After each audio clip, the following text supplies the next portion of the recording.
If you see me on the streets and I have this, you're thinking he probably has 1 million subscribers.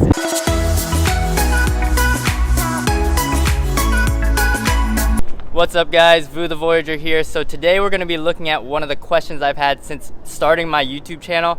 And so we're going to be comparing the difference in film quality between a iPhone, which is what I use to film all my videos currently, an actual camera, and then we even got a little drone action courtesy of my cousin Dom here. What's up guys? So yeah, check out his Instagram. He shoots some dope photography, book him for some events. Also look out for our digital media company coming soon, probably on the works. All right, so let's go check it out. All right, let's do it. I feel like on Gucci Mane in 2006. All these diamonds dancing on my fucking neck cost like 4 bricks. Ain't no way that I be toting on that strap, don't make no sense. He $1 million nigga, but be posted in the bricks.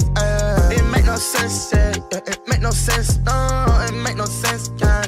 So for this experiment, we're gonna look at the video quality, we're gonna look at the audio quality, we're gonna look at the external appearance. So if you were on the street and you saw me filming with either the camera or the iPhone, and then we're gonna look at the price between the two as well. So Dom's gonna tell us a little bit about the camera that we're gonna be using today to look at the footage.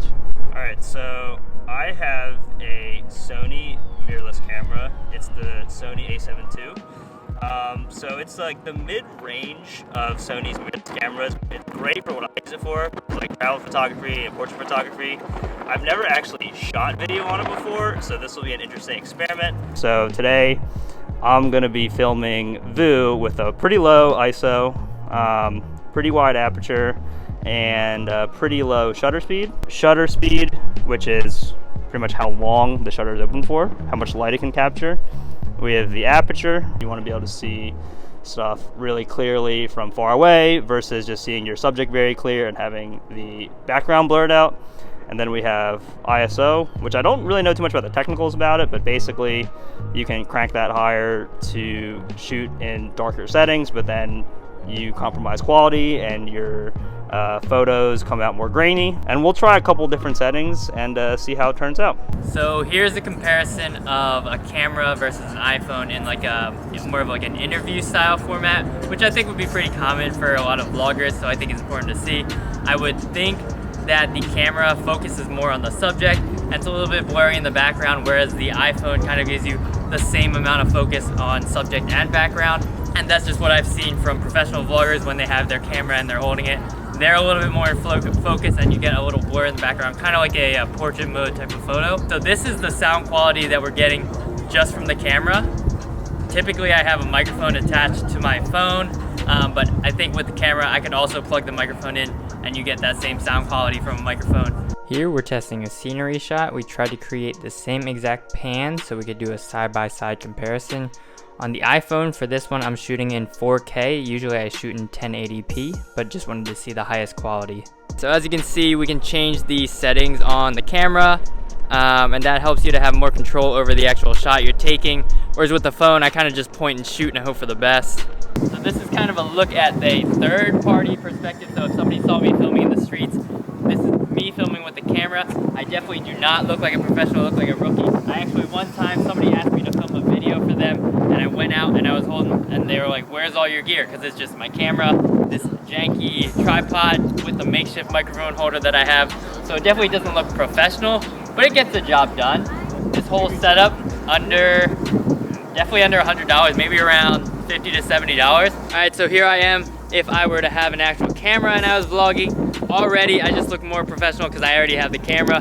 I could attach a tripod onto here if I wanted. The camera is a little heavy. You get a little arm workout, so that's an added bonus. But I think with the tripod, with the camera, I definitely look more like a professional. Probably if you see me on the streets and I have this, you're thinking he probably has 1 million subscribers. If you're looking at me with the iPhone, you're like, he's just starting out his YouTube channel, and you'd be exactly right. All right, so you guys saw what it looks like, the iPhone and the camera and the drone in action.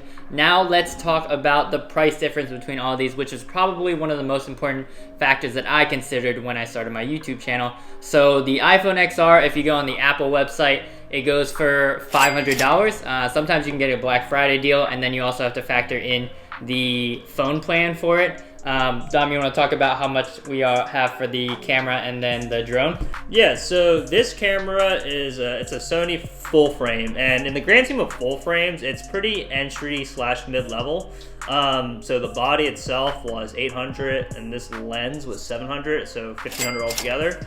But again, like literally, camera ranges for pricing is crazy, right? Like you can get a body for way cheaper with a lens that comes with the body for a couple $100, or you can spend like upwards of 5, 6, 10 grand.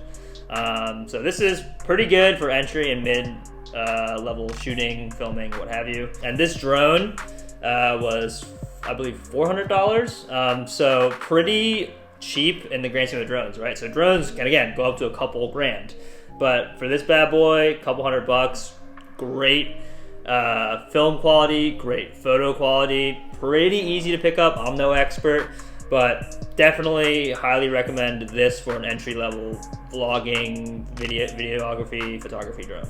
Yeah, and so as you saw the drone footage that we got today, so this is like maybe the 5th time Dom's actually flown it. So as you can see, that's what it looks like. So we were pretty new to using it as well, and that's the kind of footage you can get. As with all of these things, I would think the amount that you pay kind of warrants what you get out of it. Obviously, the more you pay, the better quality video, the better quality photo type of stuff that you'll have. So hopefully you guys found this pretty insightful in terms of the difference between the iPhone and the camera, and with the addition of the drone too. Nice little feature. I definitely thought this was a very cool experiment just to see the difference, something I was always curious about. Yeah, if you guys have any questions or comments, feel free to leave them below. Make sure you hit that like button, hit that subscribe button. We will catch you in the next video. With the Voyager, out.